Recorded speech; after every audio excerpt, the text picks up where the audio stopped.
বিসমিল্লাহির রহমানির রহিম। আসসালামু আলাইকুম। কেমন আছেন সবাই? আশা করি ভালো আছেন। তো নতুন বছর এখন চলে রানিং।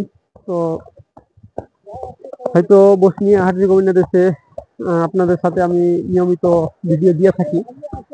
তো এখন যারা নতুন আসবে তাদের উদ্দেশ্যে আমার ভিডিওটা, যে অনেকে জিজ্ঞেস করছে ভাই আমরা নতুন করে পাসপোর্ট জমা দিতে চাই।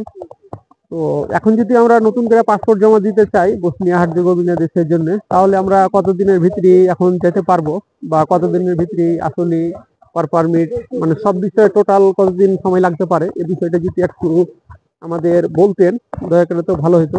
তো যারা বসনিয়া হার্জেগোভিনা দেশের জন্য আসবেন, হয়তো এদেশের মানে ওয়ার্কারের চাহিদা আছে, না থাকা না, যে হয়তো সরকার এদেশে নিচ্ছে না এরকম না, ওয়ার্কার আসছে বা কাজ করছে, এখন প্রচুর মানে মোটামুটি চাহিদা আছে।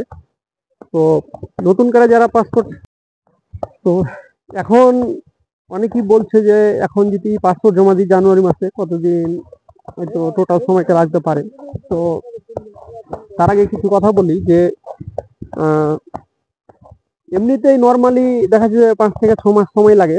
এর ভিতরে অনেকেরই বিশেষ সময়গুলা কি কারণে লাগে, যে টোটাল সময়গুলা কি কারণে লাগে।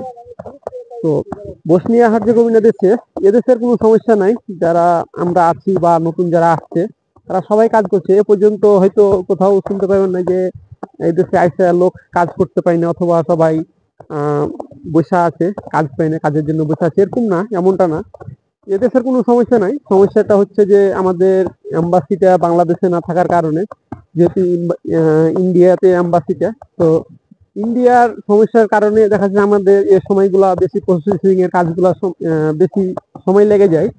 তো সে কারণে যেহেতু ইন্ডিয়াতে এম্বাসি, তো সেক্ষেত্রে আমাদের এই সময়গুলা অ্যাপয়েন্টমেন্ট লেটার যাইতে, অথবা অন্য অন্য প্রসেসিং এর কাজগুলা, আহ, মানে এই বিষয়গুলোতে আসলে সময়টা বেশি লেগে যায়। তো সেক্ষেত্রে এখন যদি পাসপোর্ট জমা দেয় নতুন বছরে, আমি মনে করি হয়তো অতি তাড়াতাড়ি হয়তো এদেশে মানে লোক আসতে পারবে, বা প্রসেসিং এর কাজগুলো দ্রুত হইতে পারে।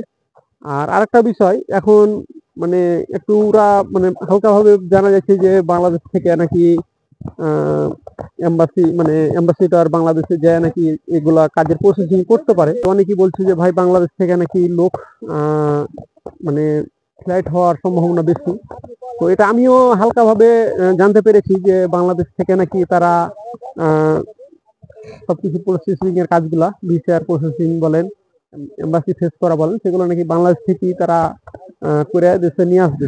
তো এখন এটা কতটুকু সত্যতা এখনো পাওয়া যায়নি, তবে যত সম্ভব, কারণ যেহেতু এখন নতুন সরকার আসছে, অনেক অ্যাম্বাসেডার বাংলাদেশে যাইবে, বা ইউরোপে নিয়ে কাজ করছে।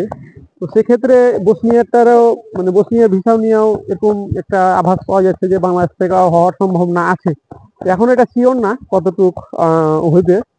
তো আশা করি 2025 সালে হয়তো বাংলাদেশ থেকে ফ্লাইট হওয়ার সম্ভাবনা বেশি। তো যারা এখনো অনেক দিন থেকে ধৈর্য ধরে আছেন, তো নতুন বছর যেহেতু আসছে, আর কিছুদিন ধৈর্য ধরেন, দেখা যাক কি হয় ভাগ্যে।